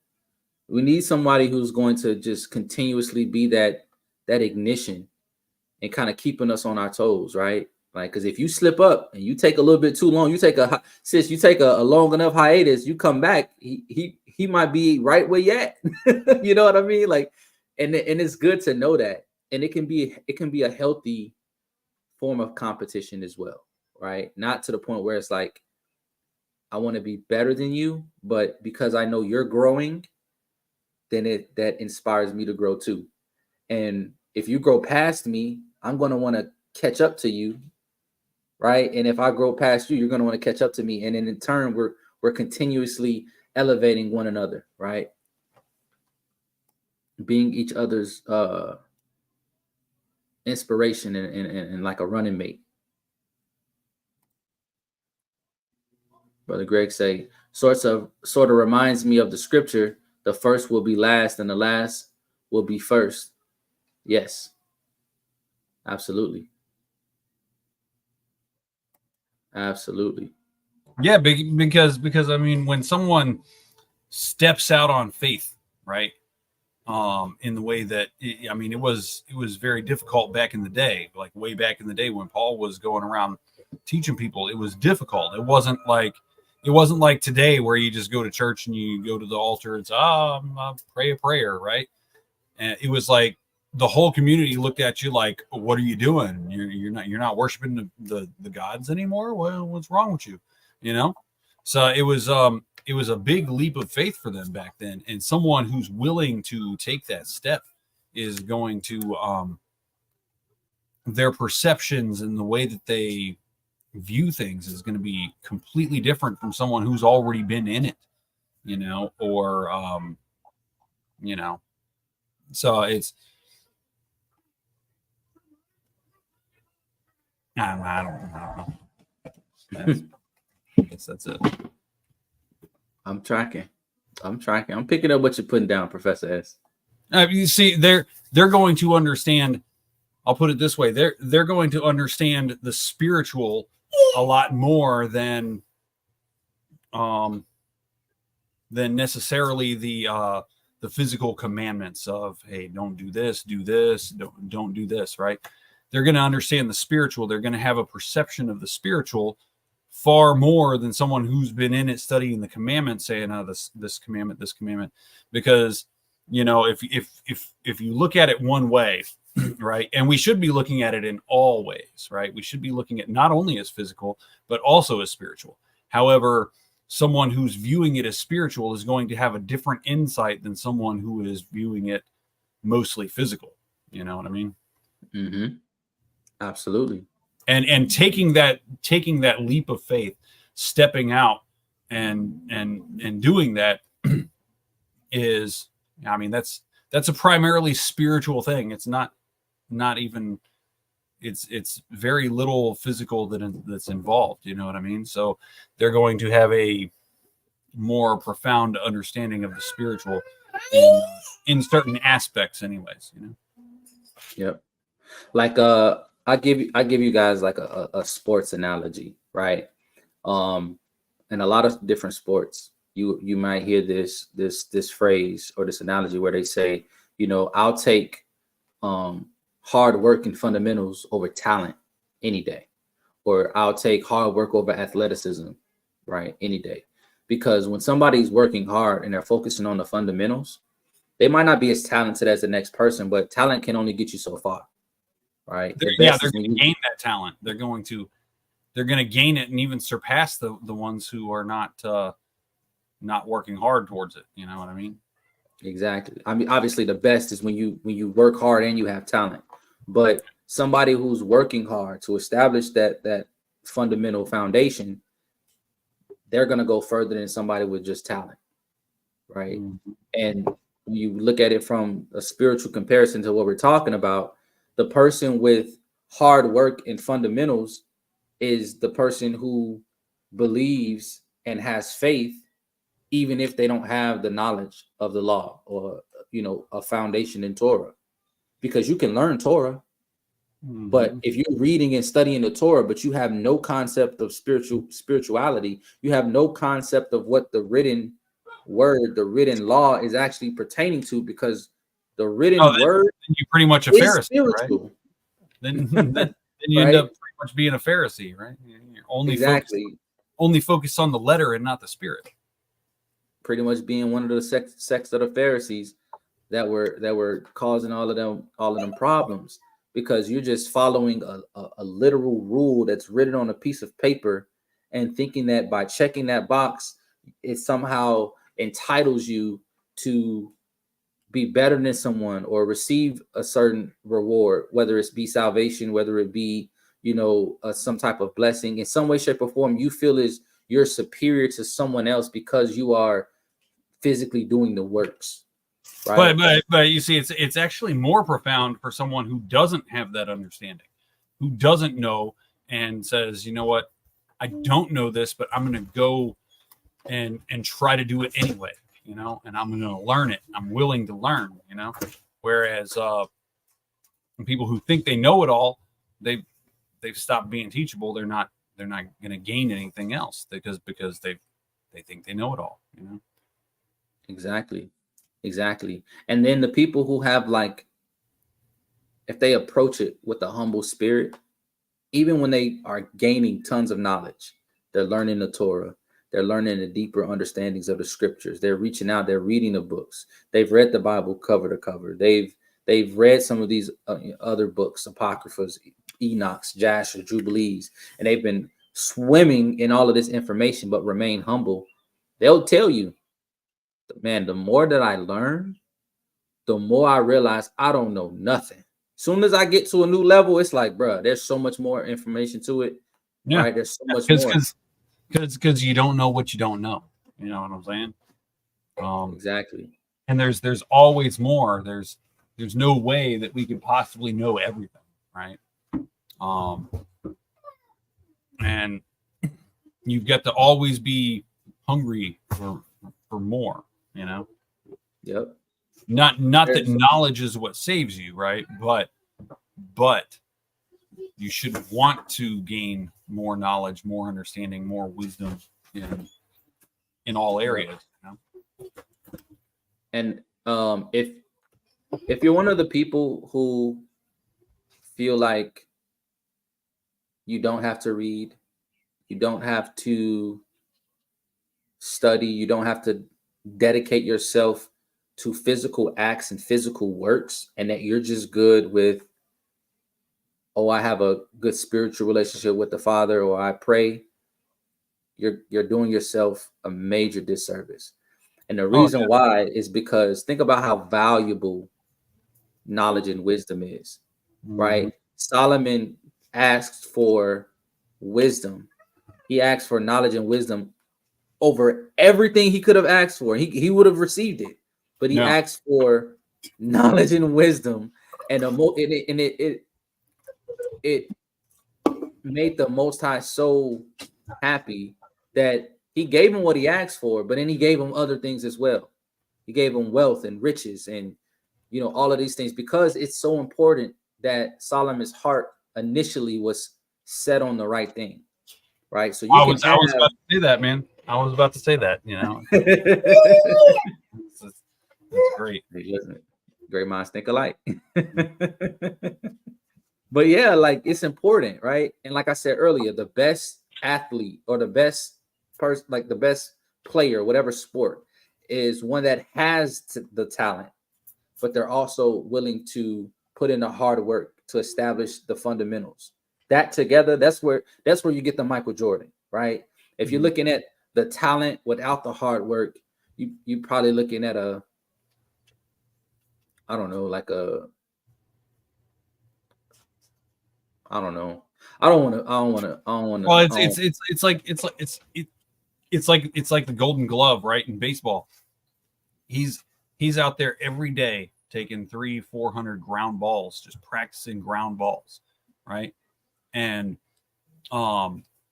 he's a Golden Glove, and they're like, and he gets interviewed, and they said, well, why are you doing this? You're a Golden Glove. What do you need to do? Take all these ground balls for? I mean, it's a basic practice. Why would you even need to do that? You're so much beyond that.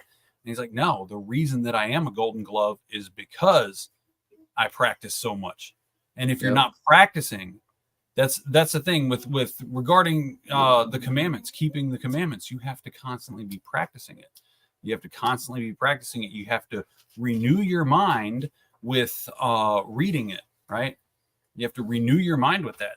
And if you're not practicing, if you're not constantly feeding your mind with the commandments, then you're going to lose your status, right? And like this Golden Glove. I mean, he's a Golden Glove in the Baseball Hall of Fame, and he's out taking ground balls, 400 ground balls a day to practice. But that's the reason. It's not that the reason that he became a Golden Glove is because he does that.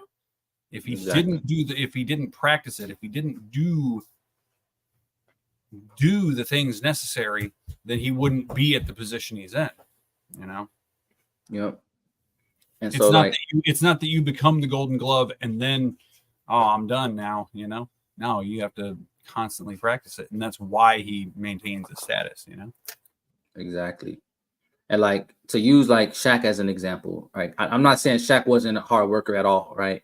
But he's considered one of the most dominant big men in basketball, in the whole history of basketball.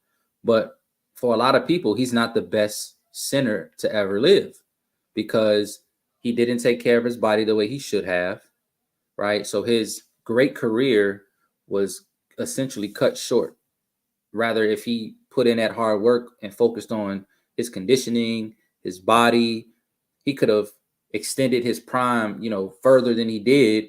And then it wouldn't even be a question as to who's the best center, right? So there's an example of, you know, the talent, because he was extremely talented. He was extremely athletic. Like I said, he's listed as the most dominant big man to ever live, or one of the most dominant big men who ever lived. But it wasn't coupled with that hard work, right? In terms of his conditioning, right? But when you look at hard work and the talent, you get MJ, or somebody that has all the hard work and the fundamentals, they just don't have the talent, would be, you know, somebody who would be considered a very solid basketball player, but they won't make an all-star team. You know, they'll be a good you know, piece on a championship team, maybe, you know, a good role player, right? But there's a difference because they're lacking that talent. They're lacking that athleticism. You got to put them both together. Your screen froze. Uh-oh. Okay.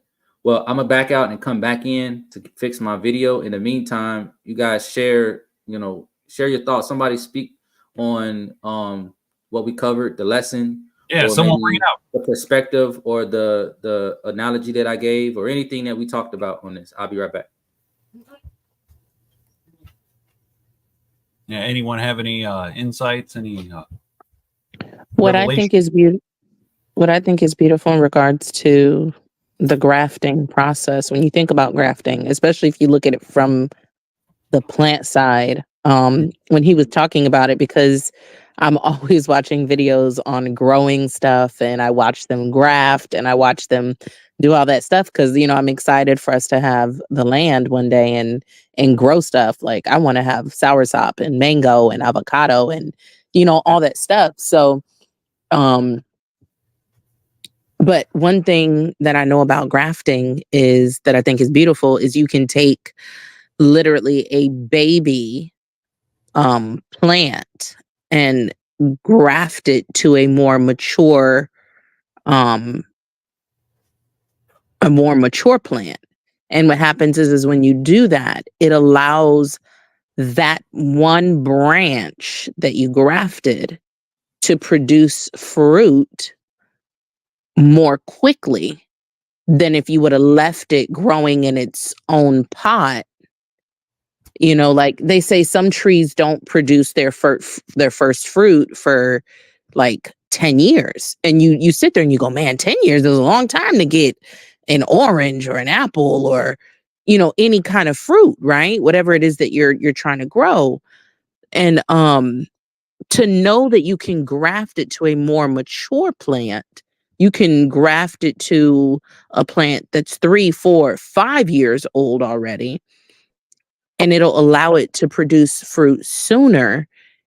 When I thought about it spiritually, I just thought, oh my goodness, that's almost like, you know what I mean? Like when we go and we accept the Lord into our lives and we start to serve him and we now are grafting ourselves into him. Like he's the main tree, right? And now we've become a branch. And I just thought how, a lot of people are like, oh, they're praying. I think a lot of times when people think about serving the Lord, of course, they think about the positives, right? The blessings and the protection and the favor and just, you know what I mean? Everything that comes with serving him. But it's like you open the door to receiving your fruit a lot sooner than had you tried to stand and do it on your own. Mm-hmm. You know what I mean? So I don't know.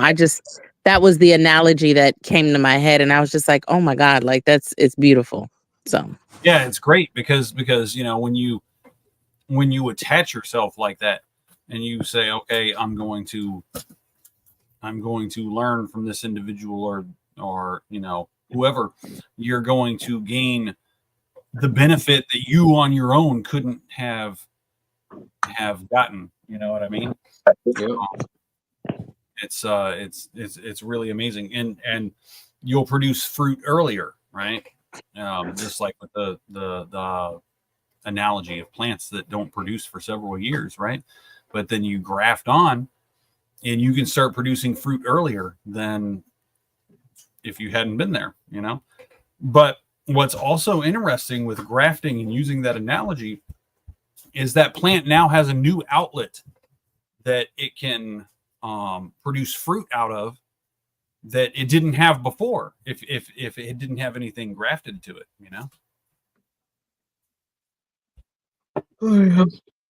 Man, that was a great point, babe. That was which is actually beneficial for it's beneficial for everyone.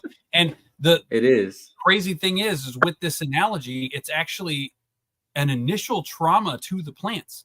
Both plants being grafted are initially traumatized, but the one getting cut off from this and the other one getting cut in order to have it grafted in. It's initially traumatic, but it ends up producing better than it would have without that happening. And that's why when certain things happen that don't seem to be favorable, people think that they become a believer and they're just going to receive all these blessings, especially listen to prosperity gospel and all this kind of stuff, right?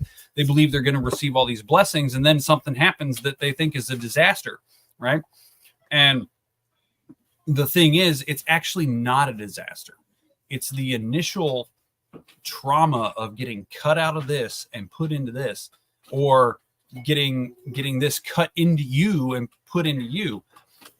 It's the initial trauma, but it's not actually a bad thing. It may seem on the surface to be bad, but we know that everything works out for the good of those that love Elohim, right? Absolutely. So it's actually a good thing. You just you'll either you'll either choose to see it that way when it's happening, or you'll realize later on that, hey, that was actually good, even though it kind of seemed to be bad at the time. You know? Yep. And look at what Brother Sean said. Great point. Yeah. Great point. Yeah, the leaves of the new branch that's grafted in actually bring in nutrients for the Yep. Great point.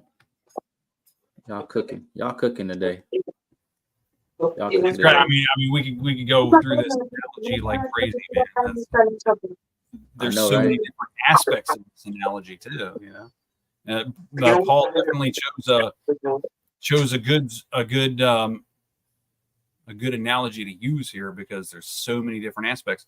It's like, so there's this video game I used to play when I was a kid, man, and in the video game you could convert enemies to your side. You would use a priest to convert enemies to your side, right? And it didn't take any resources or anything like that. All you had to do was have the priest convert the enemies, and then the enemies are no longer fighting against you, they're now fighting for you, right? Right. Is it like Dante's Inferno? Was that Dante's Inferno? I don't know that. Oh, I thought that's the game you're talking about. No. It was actually Age of Empires, actually, but oh, okay. Yeah, but it was like, man, you could just convert all these enemies instead of destroying them, instead of fighting with them. You could just convert them, and then they're helping you now. Now you receive a benefit, and they do too. If they do too by being on your side, and you're the winning side, right? Absolutely. And let me quickly read the rest of the lesson, and we'll be on up out of here. So, in my perspective, the grafting in of the Gentiles isn't just about making Israel jealous. It's also about mutual inspiration.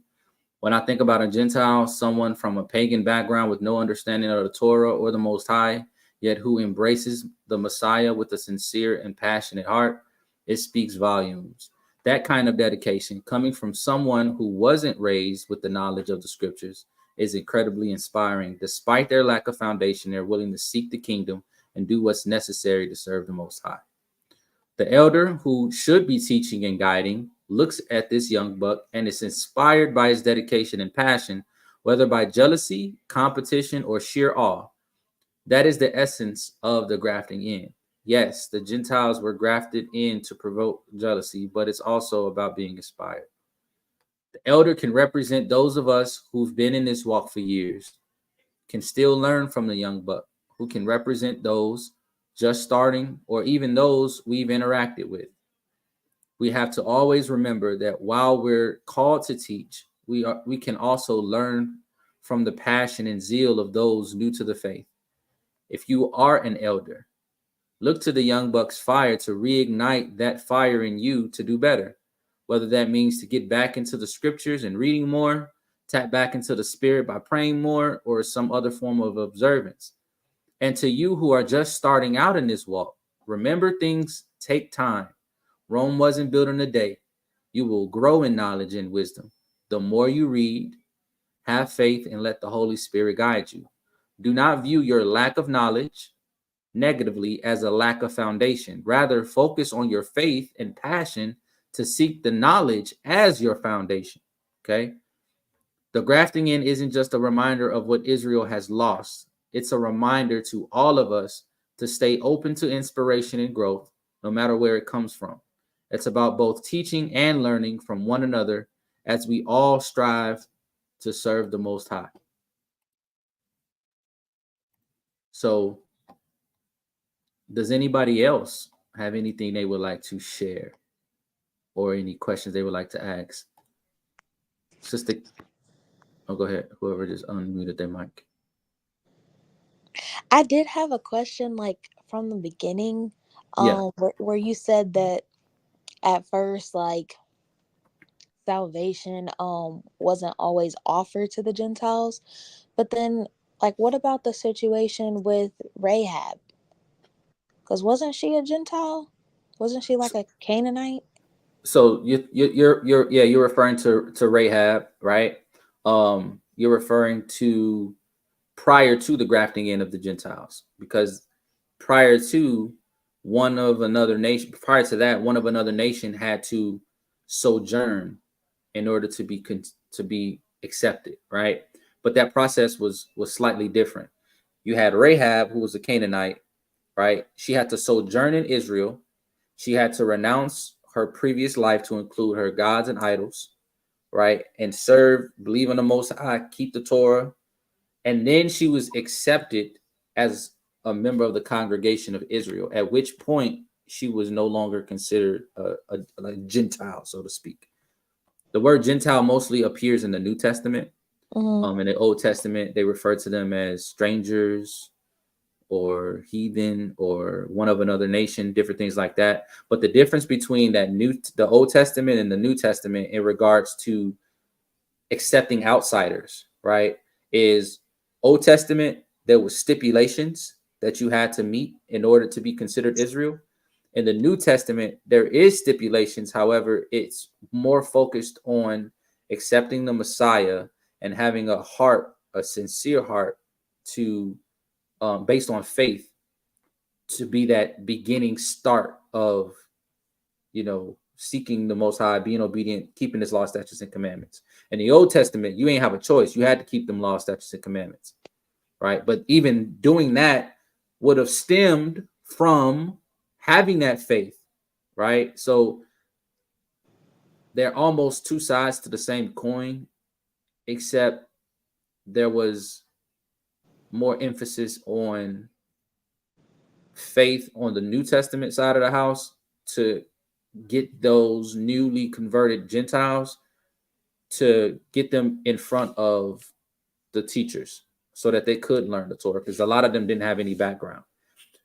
The ones who sojourned, because you could sojourn in Israel for a period of time and now you're engulfed in a culture. So if you sojourn in Israel for 6 months, a year, 2 years, you might not have started to keep the Torah that first day, but you're immersed in the culture around you. You're seeing everybody go to the tabernacle, go to the temple on Shabbat. You're seeing how everybody is living a certain set apart life. You're not seeing all of these different idols or these different gods on people's mantles. You're not seeing these large statues being erected after these specific gods. You're not seeing, the Hebrews or the Israelites that you're sojourning with, eating certain abominable foods. And you're like, wow, man, what is going on? I just came to kind of live here temporarily because I was on a journey from where I was going to over there. But I'm here and I'm liking this. Hey, how do I become? Yeah, because they're gonna say, wow, what nation is this whose God gives them these great commandments? You know what I mean? Exactly. And What they're like, great commandments are these? You can come in, but you got to do this, and this. Okay, cool, no worries, right? So it's more of a process that's already kind of been established with sojourning.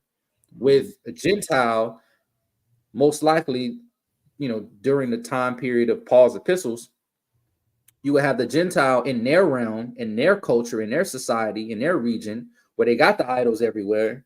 Everybody eating whatever they want to eat. They doing all kind of crazy things. It's a norm, right? Then you got these outsiders come into your area and they're preaching about this Messiah, this son of the living creator.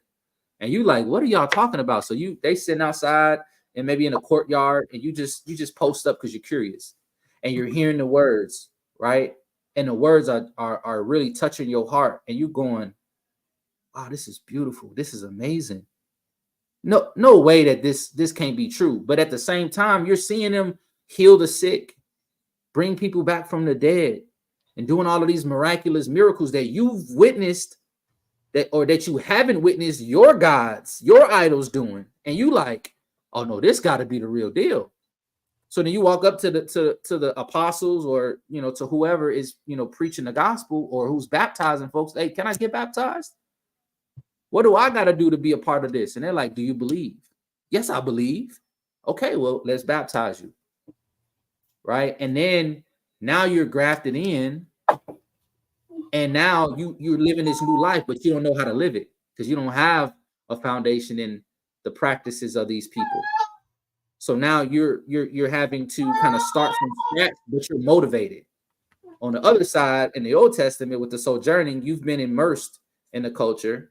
You know what's required of you. You've been working towards those requirements until you reach those requirements or meet those requirements, and then you're accepted. So it's slightly different, but the basic principle on both sides, even though on the surface level, faith isn't made of, it's not made up. Faith isn't, it doesn't look like faith is the main like source on the sojourning side, but it is.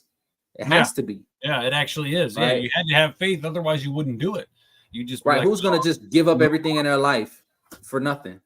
They gotta have faith. They gotta believe. Right. So those are the two different. So to answer your question, what we're talking about in terms of the grafting in did happen and occur with Rahab, but Rahab just had a slightly different experience, right? She demonstrated her faith because she had heard, right, from what word of mouth about how mighty the Most High was and how he was preserving Israel to the point where her city, right, Jericho was scared, and other cities were scared because word had gotten around at how mighty the Most High was.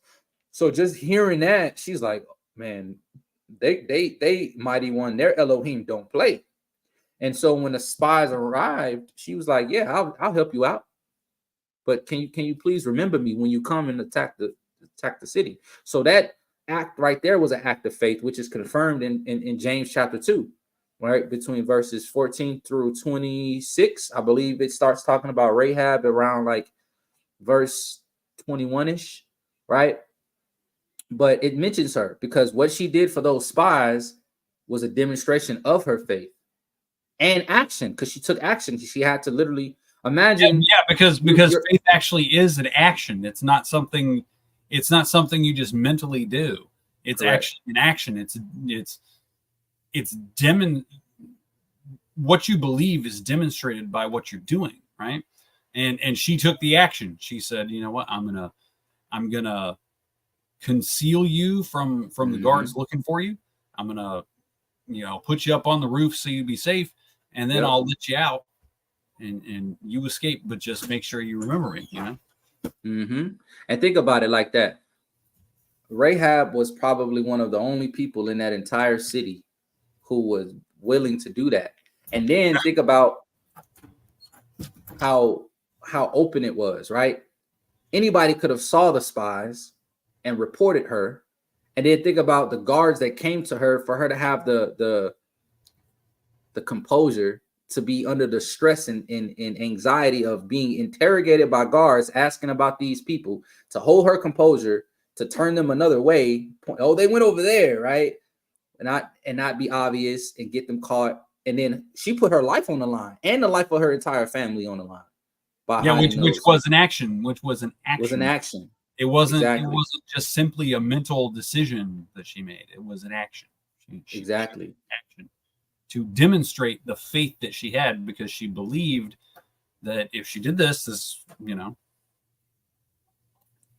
And so because of that, when the spies went back and told Joshua, and they finally got over there and the wall came down, Joshua told them specifically, make sure you go and you keep your word. We're going to keep our word, and we're going to save her and her entire household.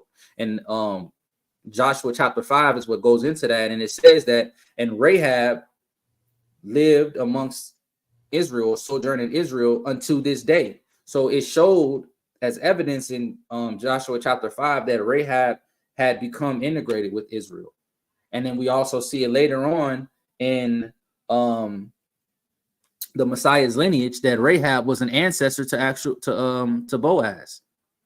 And Boaz through Ruth, and we know Ruth is a Moabite, another person initially who had to integrate and through the sojourning process. Hers was also through marriage as well too. But when she stops and she tells Naomi, hey, listen, your people will be my people, right? And your Elohim, my Elohim. Like that was her renouncing any past. And she had already been married to Naomi's, son before he passed away anyway, too. So you got all of that in play too. But from Rahab to Ruth, you get Messiah, that same lineage, that same lineage. So two sides, but it's still essentially it's the same. And that's why I love it, because when you look at the sojourning process and the grafting in process, the Most High just the way he seamlessly just blended it all and made it he just did it again, essentially. Right. Yeah. Just like how the New Testament is the renewed testament. It's right? it's essentially the same thing as it was before. The same thing. It was essentially the same thing as it was before. The only difference is entering into it was less burdensome. But and then you could also enter into it from anywhere rather than having to go there and actually live in the land and then meet the qualifications. Absolutely. A great question. Great question. That makes sense. Great question. Anybody else?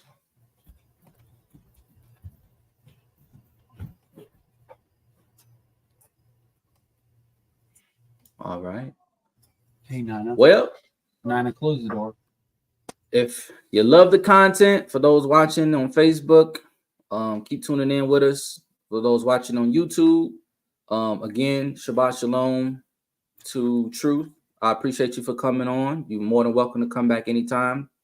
But yeah, for those watching, if you like the content, you want to see more stuff like this, like, share, comment, and subscribe. Make sure you hit the bell. You'll get the notifications whenever we go live and have these Shabbat talks.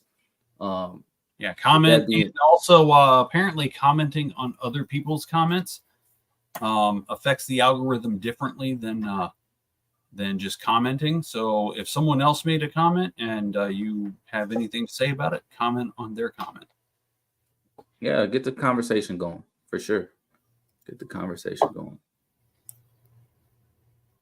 All praises. All praises. This has been a great Shabbat talk. Absolutely. Oh, man, all it praises was. It was really good, man. All praises to him. Good presentation, bro. Man, I appreciate you. I appreciate you. May the Most High be esteemed in all things. And with that being said, family, if no one has anything else, may the Most High bless you, keep you, camp his angels around you, and give you peace and shalom. Oh, and I just want to quickly acknowledge, this is the closure of Feast of Tabernacles. I don't know how you guys' week has been. Ours has been amazing. Sleeping out in the tent.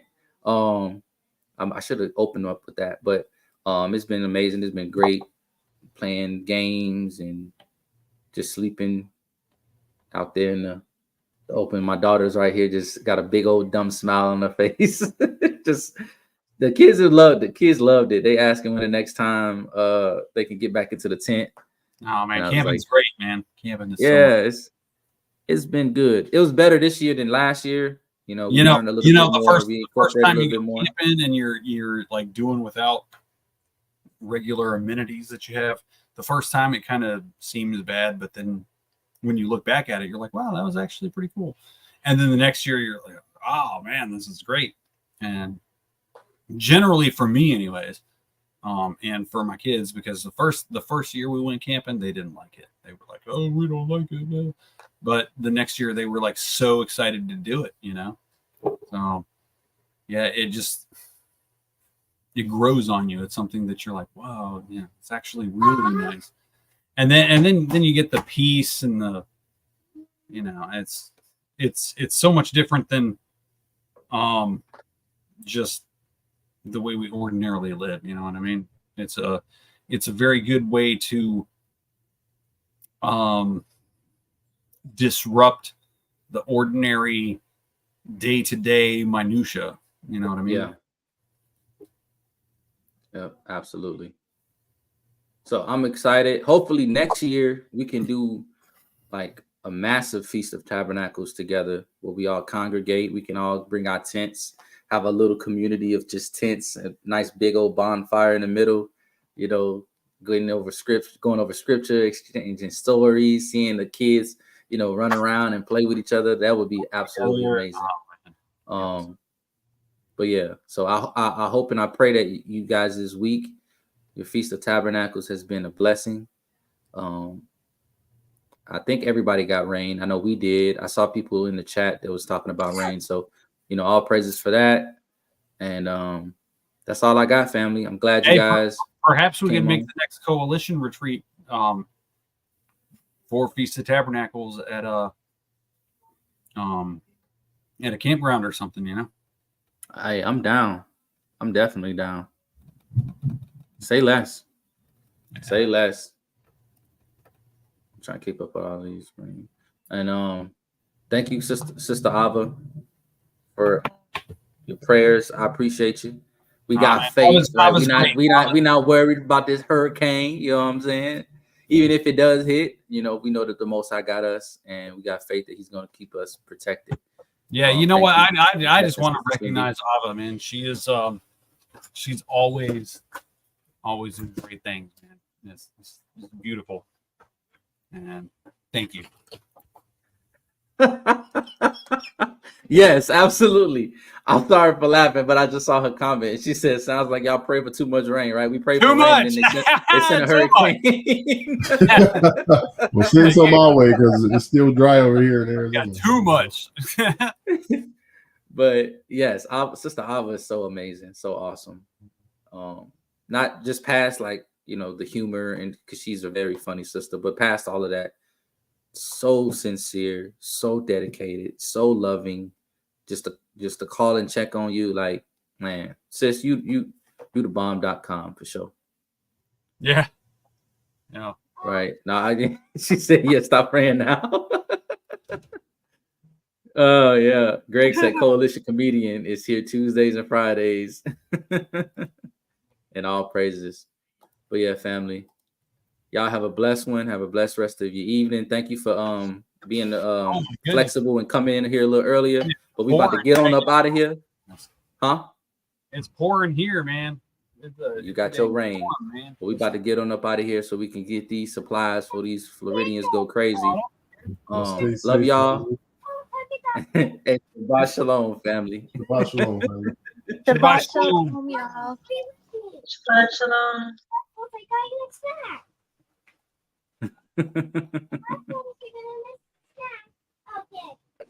Shabbat Shalom, family. Love you all. Shabbat Shalom.